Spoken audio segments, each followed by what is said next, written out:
Humility. What do you want? I want humility. Meditate on the sleeping grass. Meditate on a green meadow. Meditate on a fully blossomed tree. Meditate on the eyes of a saint. Fertile ground. There is no difference between true humility and divine self-confidence. What is true humility? True humility is the constant awareness of what the highest part is and what the lowest part is. When a person is humble, it does not mean that he is weak, that he is a beggar. Humility and humiliation are two totally different things. Very often in the West, we take humility as humiliation. Why should we allow anybody to trample on us, to degrade us? But humility is something that spontaneously grows in our day-to-day life because it is the sweetest, softest, mildest, and at the same time, most fertile ground in us.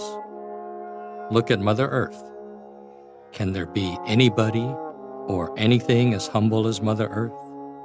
She is holding us, receiving all impacts from us, guiding us.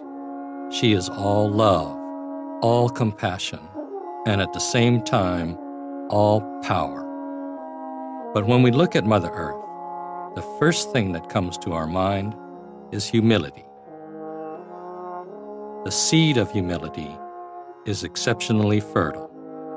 It does not germinate plants of power and force, but it yields flowers of sweetness, grace, modesty, and light. We are all worthy. There is also a great difference between humility and unworthiness. When we are about to do something, certain incapacities that we are born with may make us feel unworthy. Again, unworthiness may come as the result of something undivine that we have done. But whatever the reason, he who feels unworthy will automatically remain far away from the world of delight. This is a negative way of approaching the truth. But if we take the positive approach, then we feel always that we have come from God.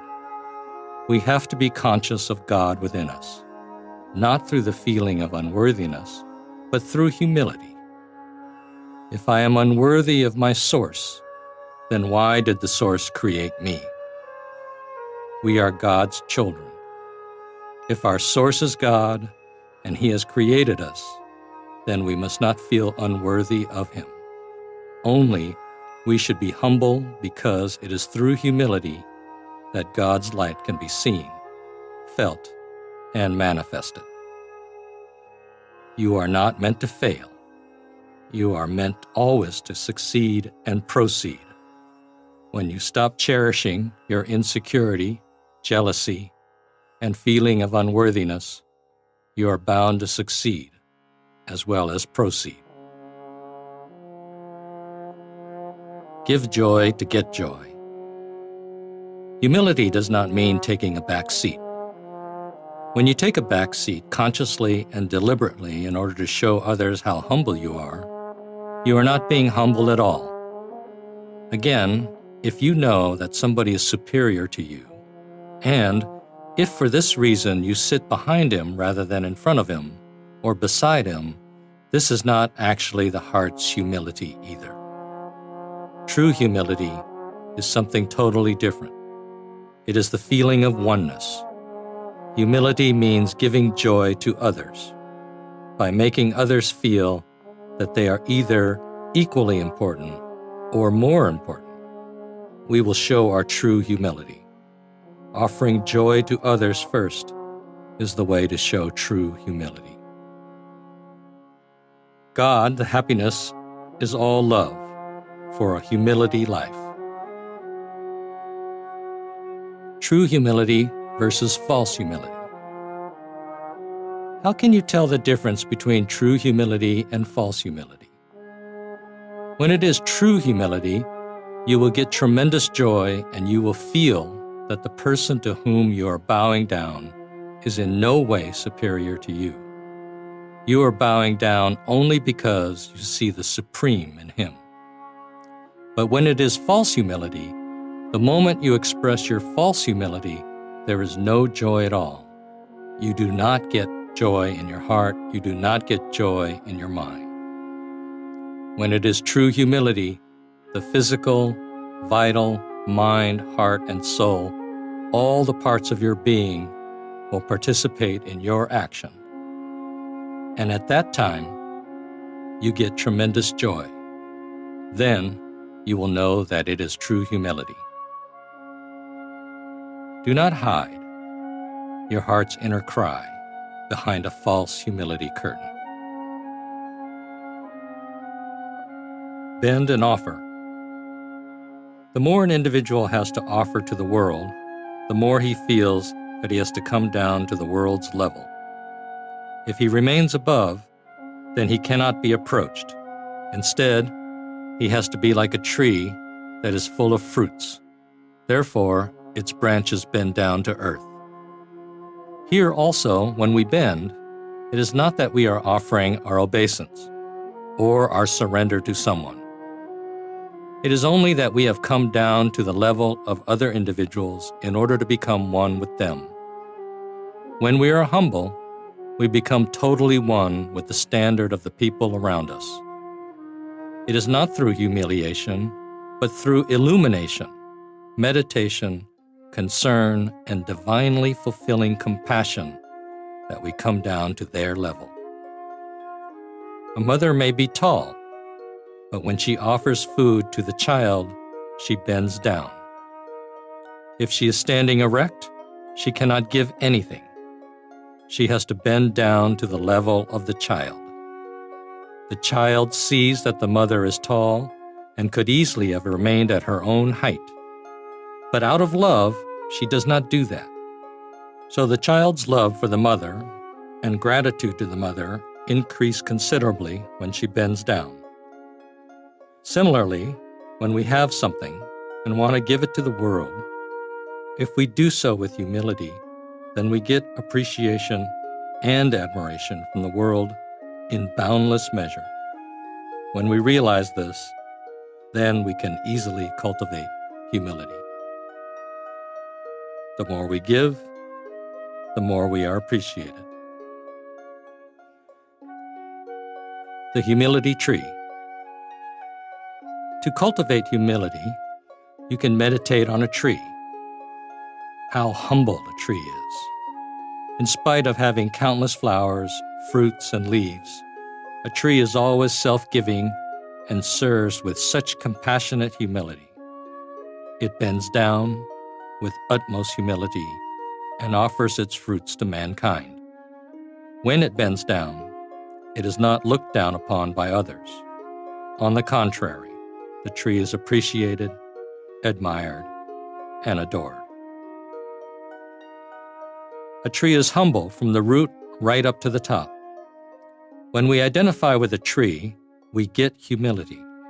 The tree protects people against rain and against bright sun. When the tree bears many fruits, it bows down with these fruits and offers them to the world at large. The tree is at that time the possessor of wealth in the form of its fruits. It is all-powerful. When the tree has attained this wealth, it is ready to offer its achievement with utmost humility. Why?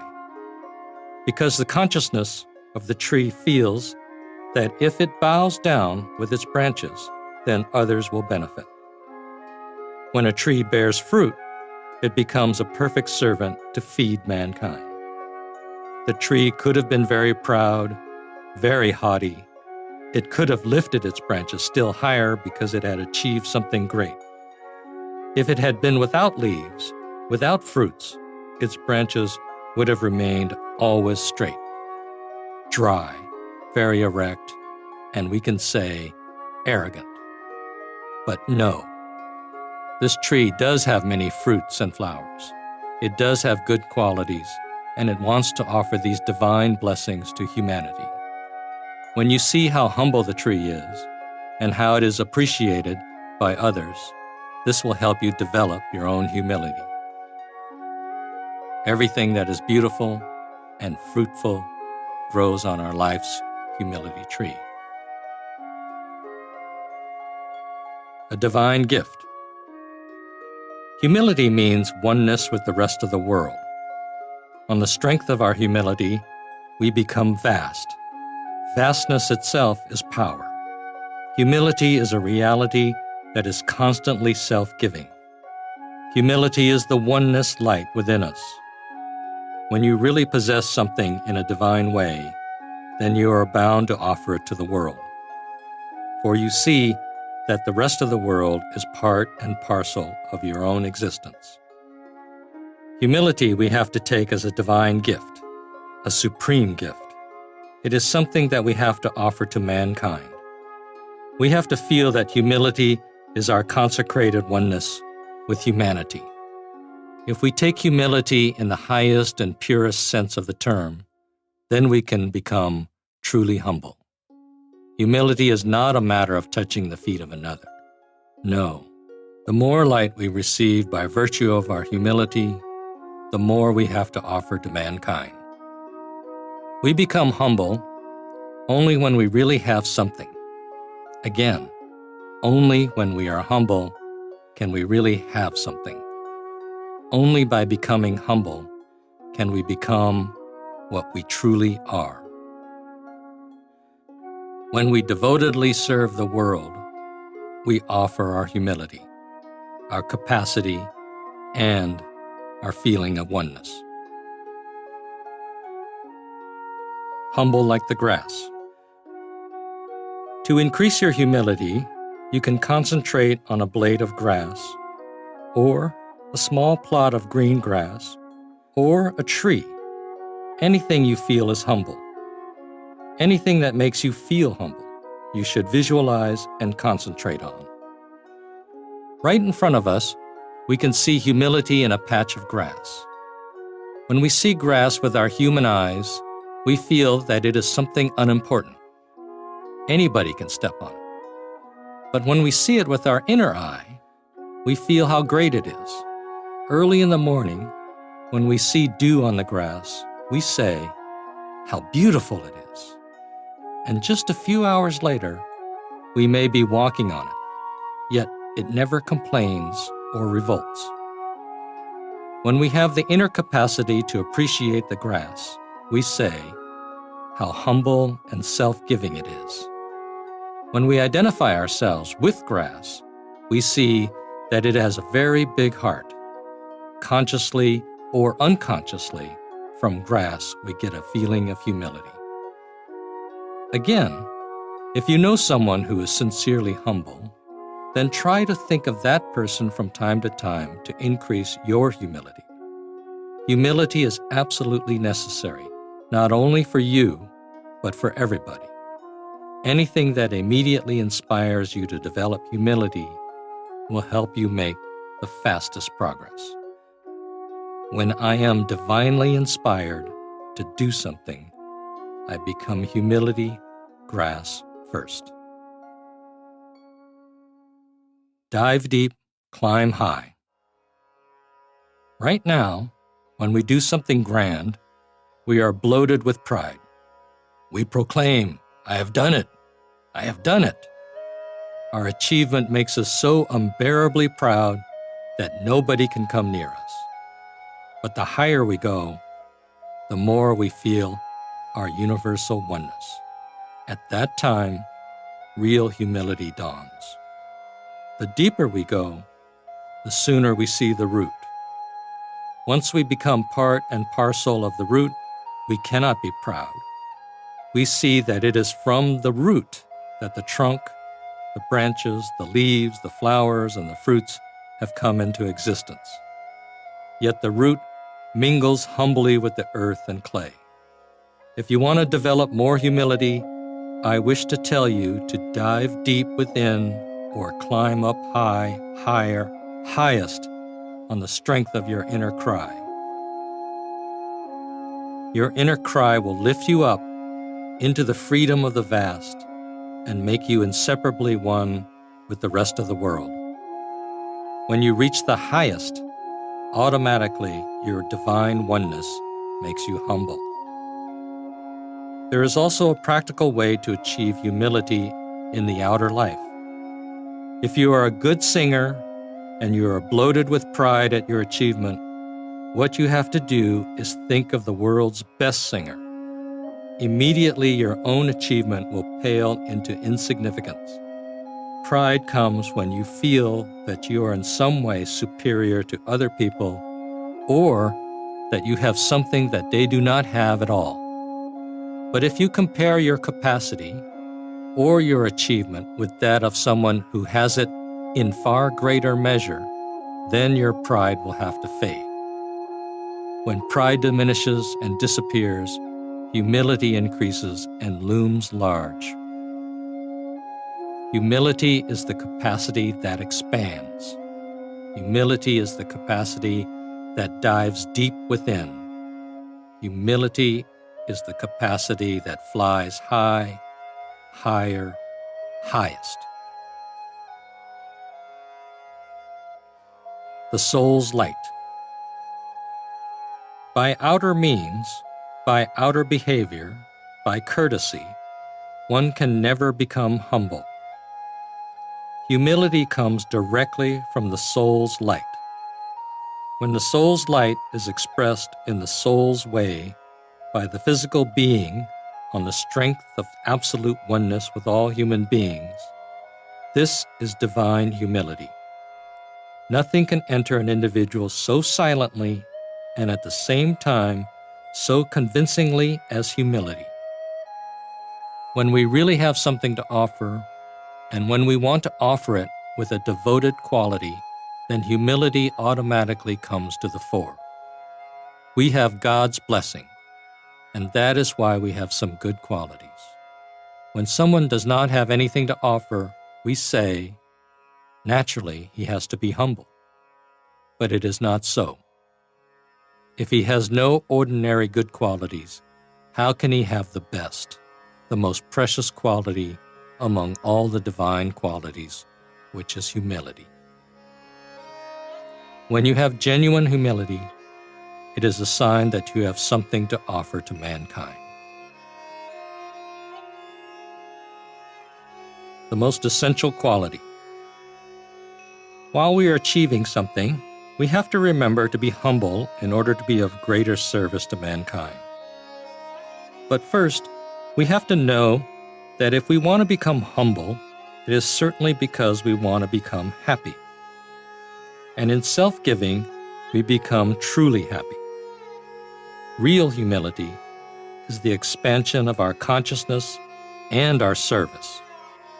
Let us always try to develop these good qualities within us, and then humility is bound to come. First, we have to try to grow more divine qualities. It is from one good quality that we get 2 or 3 more good qualities. We have to give more importance to the divine qualities than to the undivine qualities. Gradually, the divine qualities will conquer the undivine qualities in us, such as arrogance and stubbornness. And the more divine qualities we develop within, the sooner we will have the best, the absolutely most essential quality, which is humility.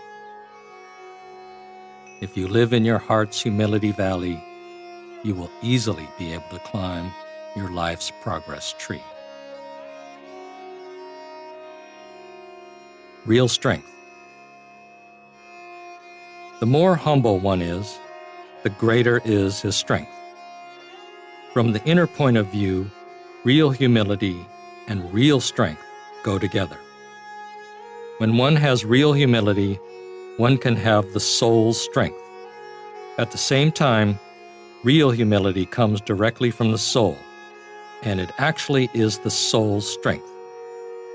From the spiritual point of view, what we call humility in heaven, we call strength on earth. When the soul's strength wants to manifest in humanity, it does so through humility. For people will accept something given with utmost humility. True humility is an elephant strength that likes to walk lightly. Our true reality. If it is success that we want, then we must at every moment exude the breath of humility. The first and foremost quality in the aspiring life is humility. Humility is the feeling of sweetest oneness. If we are humble, then the other person will immediately open his heart's door so that we can enter into his heart and we can enter into ours. If we are humble, then the other person will immediately open his heart's door so that we can enter into his heart and he can enter into ours. If we are humble, the whole world will open its heart to us. Humility is not a sign of cowardice. Humility does not mean false modesty. Humility is true divinity. It is the inner being that sustains, supports, guides, molds, and shapes us, but it does so with all humility. The inner being sees us through the eyes of constant humility. It is through humility that we can dive the deepest and climb the highest. In humility is oneness, and in oneness is our true reality. Humility is the expansion of one's real reality in a sweet, illumining, and fulfilling way. Humility is not the helpless surrender to something or someone else. Humility is not a frightened child. Humility is real receptivity in us. If we receive with devoted humility, immediately our receptivity vessel increases. Humility is the secret of secrets for self-expansion, for world inspiration, and for world transformation.